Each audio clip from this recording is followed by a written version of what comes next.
¿Empezamos? Bueno, pues perfecto, que ya hemos empezado un poco tarde. Bueno, buenas tardes. Estoy acostumbrado... Perdonad, yo digo buenas tardes y siempre me encanta un aplauso. Buenas tardes. Ahora sí. Es que vengo de formación de vedette. De hecho, vengo de este mundo, del mundo de la actuación, del vedetismo. Y en este caso viene la secretaria autonómica de Cooperación y Calidad Democrática de la Generalitat de Valencia. Ella es Toñi Serna. ¿Dónde estás, Toñi? Toñi, ¿estás preparada? Bueno, esto es como el Gran Hermano, solo tienes 3 minutos, imagínate, para decir por qué no quieres que te tiren de la casa, ¿vale? Y lo que estamos haciendo aquí hoy pues es eso, colectivizar y poner en red y en valor todas nuestras creencias, la ideología y la defensa de los derechos humanos y a ver si por una vez somos capaces, otra vez de nuevo los seres humanos, de superar los retos y superarnos a nuestras propias intenciones, que eso será lo difícil. Maravilloso, Toñi, te quedas en la casa, sigues con nosotros, cruza la pasarela. Muchas gracias, Toñi, de verdad. Agradeceros a todas y a todos de verdad el estar hoy aquí, a las personas ponentes que tenemos, desde luego. La era del antropoceno lo que tiene es que es una era que se ha basado principalmente en intentar hacer sostenible lo insostenible. Y a eso lo han llamado desarrollo sostenible, ¿verdad? Y eso es principalmente de lo que nos va a hablar Carlos hoy.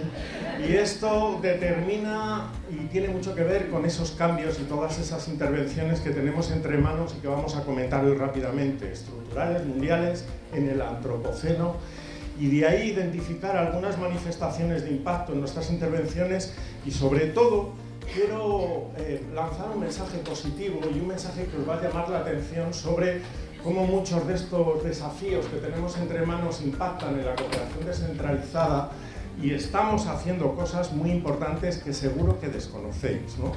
Cuando surgió todo el movimiento internacional de Fridays for Future, fue el de perseguir la justicia climática. Si hay más puerto, hay más comercio, hay más globalización, hay más extracción, hay más extractivismo, hay más desigualdad y la vulnerabilidad inducida del norte global respecto del sur se incrementará. Entonces, desde aquí nuestro granito de arena, por decirlo así, a nuestra lucha, que en verdad, aunque decimos justicia climática, perseguimos eso, a la vez que luchamos por el medio ambiente, luchamos para romper la desigualdad que existe entre el norte y el sur. Nuestra lucha es conquistar tierra, porque al fin y al cabo nadie vive flotando en el aire, y buscar todas las maneras de que todas las personas puedan ser felices y realizadas, y realizarnos con nuestro potencial creativo. O sea, no vivir esclavizadas en un empleo o en un trabajo que nos embrutece cada vez más, pero buscar construir el trabajo desde una perspectiva de la persona unilateral, el trabajo en el sentido positivo, el trabajo realizador, el trabajo libertador, emancipador de la persona humana.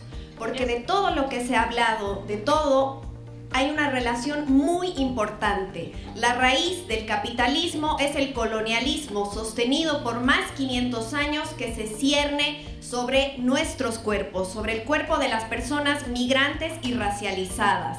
No se va a poder hablar de salir de todos los problemas que se han planteado, de efectuar otro tipo de relaciones si no dejamos la mirada colonialista de ver a nosotros desde la otredad.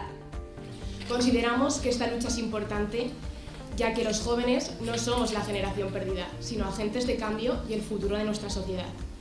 Las luchas de talento para el futuro buscan generar un impacto en distintos niveles. El nivel intrapersonal, cuanto más confianza, más poder y más agencia. El nivel interpersonal, a través de la creación de redes y comunidades. Y el nivel social, desarrollando proyectos de impacto directo y positivo en la sociedad. Todo ello por medio de la conexión, generando una red global de jóvenes que quieran cambiar el mundo.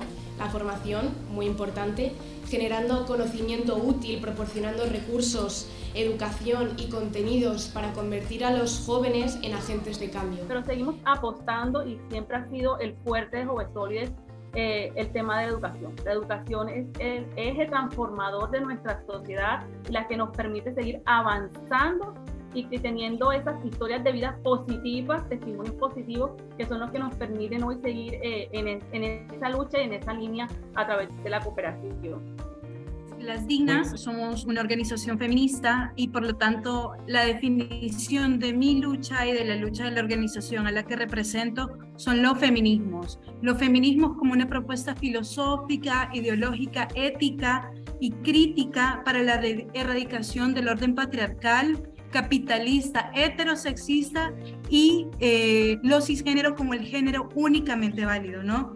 Mediante transformaciones sociales, transformaciones políticas, culturales y económicas, que pasan por los cuerpos de las mujeres y trascienden a todos los espacios de su vida y sus entornos ambientales, aportando sus cambios individuales y colectivos.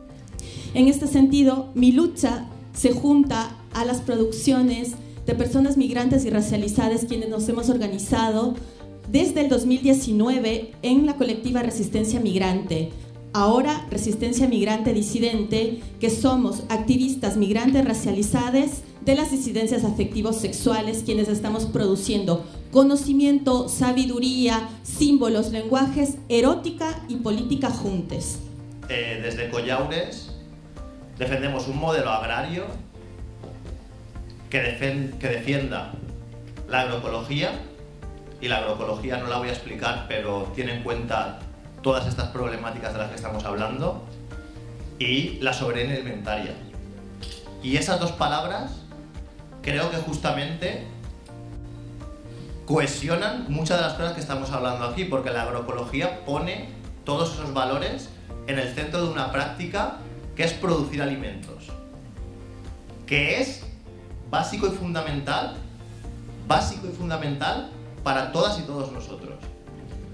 Y nuestras luchas principales se dan en construir una sociedad inclusiva con esta práctica de los bancos comunitarios, que es una forma de reorganizar el territorio con una moneda propia y que promueva también programas de microcréditos, que promueva debates y discusiones en la concienciación de las personas y que capaciten a esas personas desde el gobierno regional para que se preparen para el mundo laboral.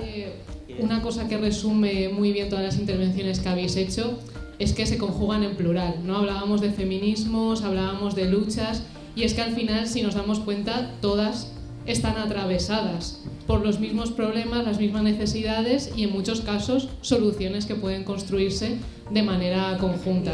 Y algo que... Para conectar luchas, las fronteras no pueden tener un carácter segregador. Esto es algo que tenemos que tener muy en cuenta y que me parece una de las grandes conclusiones de hoy.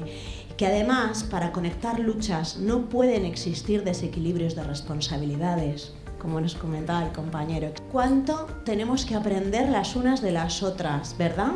Que en la cooperación internacional dejemos de vernos como un faro, que ya está bien de esa cooperación asistencialista y colonial, aunque las compañeras del sur, Araceli y Larisa, nos han dicho que somos vitales, ¿no? Pero hay que ser vitales desde otra perspectiva, desde esa otra cooperación internacional. Y para conectar luchas sin perder nuestra habitación interna, hay que conectar afectos. Y para conectar afectos, vamos a abrir una botella de palabras, que tenemos fuera botellas de palabras, de vino ecológico y comercio justo. Muchas gracias a todas. Muchas gracias.